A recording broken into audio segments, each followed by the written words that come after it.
Christmas is supposed to be a time of peace, family, and celebration. But in 1992, for the city of Dayton, Ohio, it became a time of unimaginable terror. While most people were wrapping gifts and hanging lights, a small group of 4 young adults set off on one of the most brutal crime sprees in American history. A spree that would forever be known as the Christmas Killings. It all began on Christmas Eve, December 24th.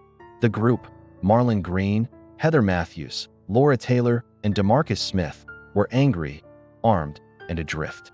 They decided that this Christmas, they wouldn't just watch others celebrate, they were going to take what they wanted. Their first target was Joseph Wilkerson, a quiet mechanic spending the evening alone.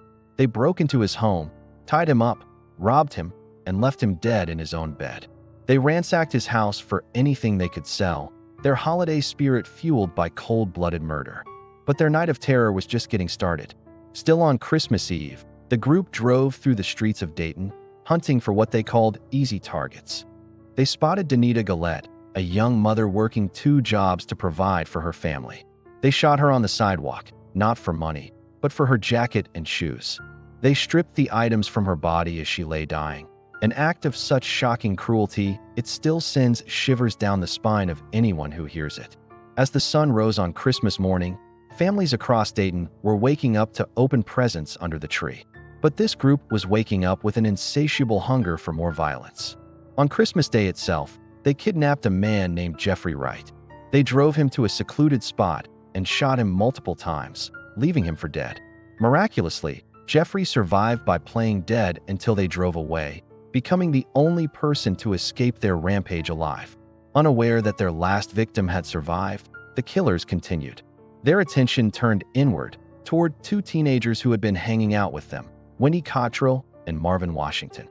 Laura Taylor, one of the core 4, accused them of being snitches, of planning to talk to the police. That accusation was a death sentence. In a quiet, desolate part of Dayton, Wendy and Marvin were executed, their lives cut short by the paranoia of their supposed friends. The 72-hour spree of violence only came to an end after a botched robbery attempt at a convenience store alerted the police.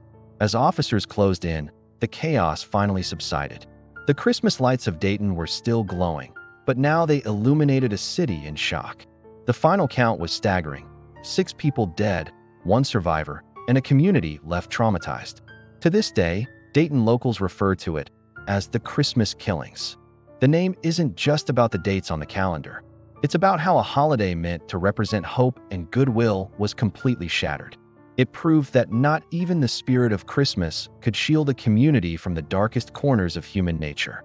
While many of us remember this time of year for peace and forgiveness, others in Dayton remember it as the year the festive lights were overshadowed by an unforgettable darkness.